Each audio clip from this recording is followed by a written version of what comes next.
Hello everyone, today we are going to learn about weathering and erosion. As you can see the landform which is there presenting on the screen, is it someone who has created it? It is naturally formed. As, oh my god, this PPT, this problem occurred in earth, this also, video making of that also, earthquake also, yeah. So you must have seen certain landforms like these. Are these landforms created like this only? Or some human goes there and breaks them and creates them. Sometimes it's done like that, but these are not ones.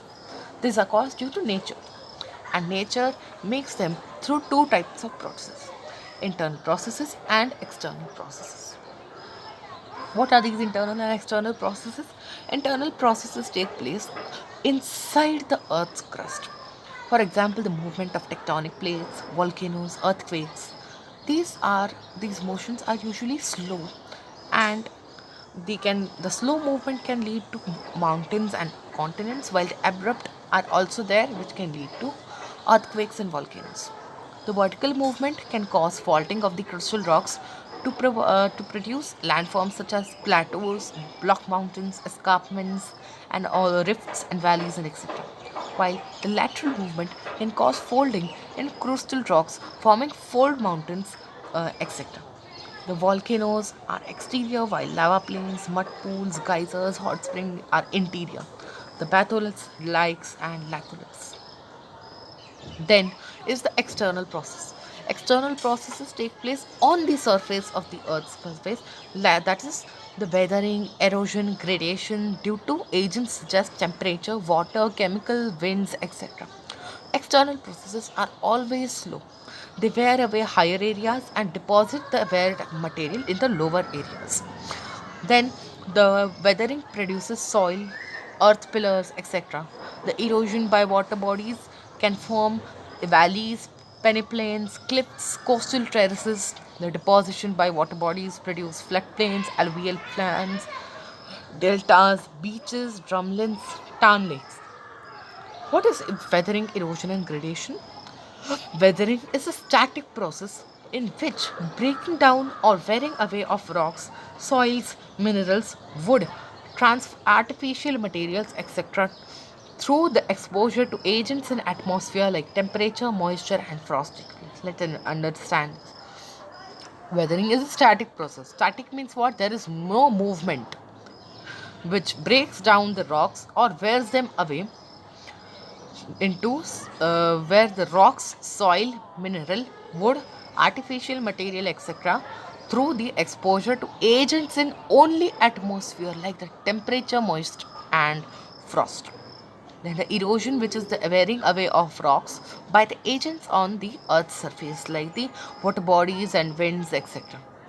And gradation is erosion plus transportation plus deposition. So, are these weathering and gradation same? No. Then what's the difference between them?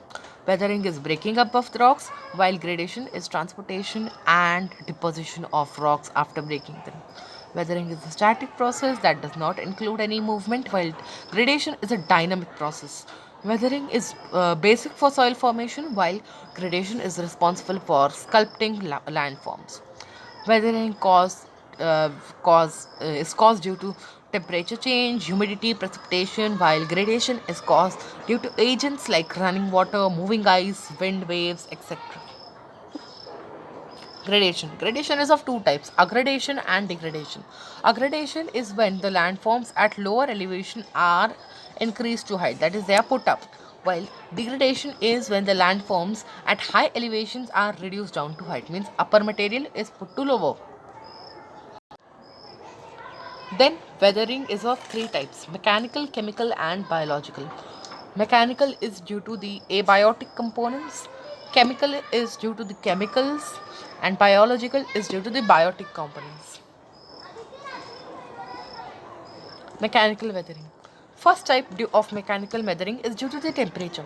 This happens when extremes of temperature are observed. When there is a lot of heat during the day, the rock which is there, it expands, and when it is cold at night, it contracts. This continuous expansion and contraction can cause the rock to break. Then you have mechanical weathering due to the frost. The water which is there in the atmosphere goes in the cracks of rocks. When now it cools, anomalous expansion of water takes place. It freezes into ice and it expands. When it expands, it pushes the rocks with a lot of force. In this way, the rocks actually break up. Chemical weathering. Chemical weathering is decomposition of rocks due to various chemical processes. The new product is formed due to chemical reaction with chemical substances. This usually happens mainly on the surface of rocks. Chemical weathering first type is carbonation.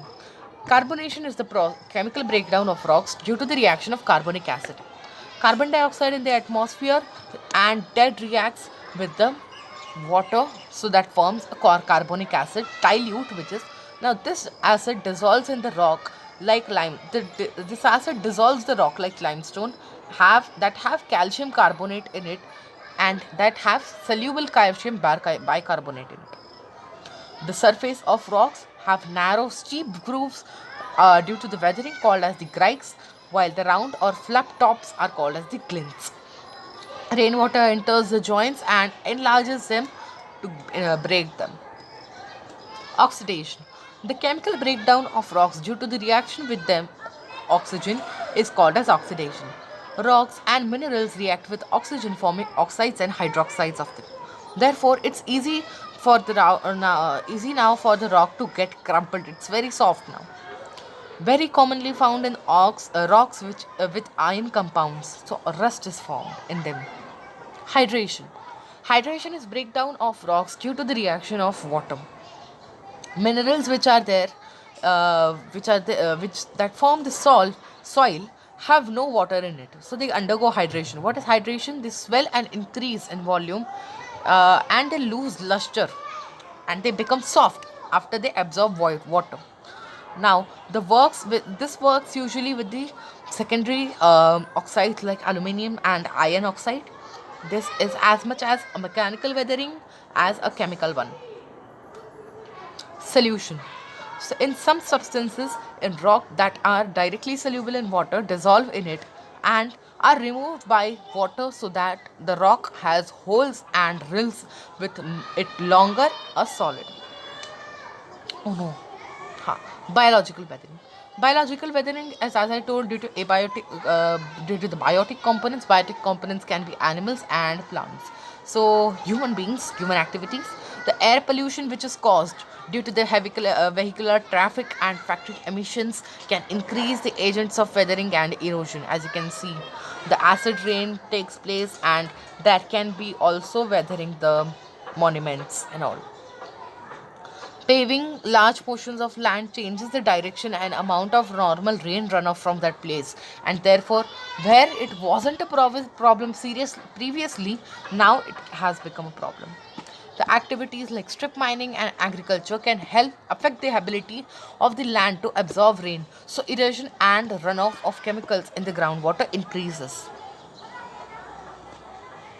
Biological weathering through plants and trees.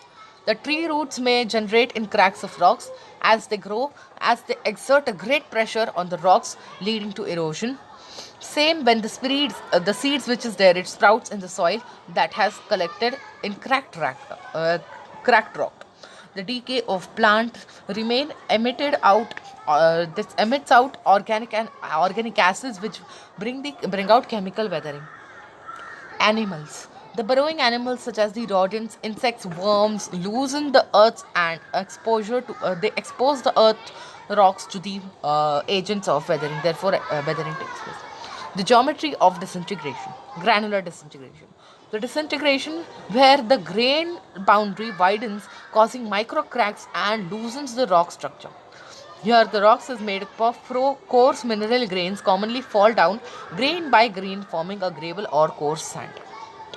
Block disintegration takes place with the rocks with well developed joints and separate out at these joints under stress or by weathering forces. Exfoliation. Exfoliation is when the rocks flake off in leaves. Curved rock shells separate in succession from parent rock, leaving behind successfully smaller spheroid bodies. Frost shattering. This is due to frost action, as we learned before only. This causes massive, strong rocks to break and produce highly angular pieces with sharp corner and edges. Constructive effects of weathering. Soil formation is done, and soil is important for agriculture, therefore, weathering helps. New minerals of economical value are formed due to chemical weathering. Mining becomes easier as the minerals come closer to the earth's surface. Building material like limestone is available. Weathered particles are carried away by water, wind, and etc. So they become tools of erosional work. Destructive effects of the earthquake. Of the weathering. It damages the national monuments and buildings which are important too. It causes rust and crumpling of imperfection of useful rocks. They lose the soil formed due to the weathering, and this can lead to mud flow and landfall. So in this we have completed about the weathering. I hope you all must have understood the chapter. Thank you.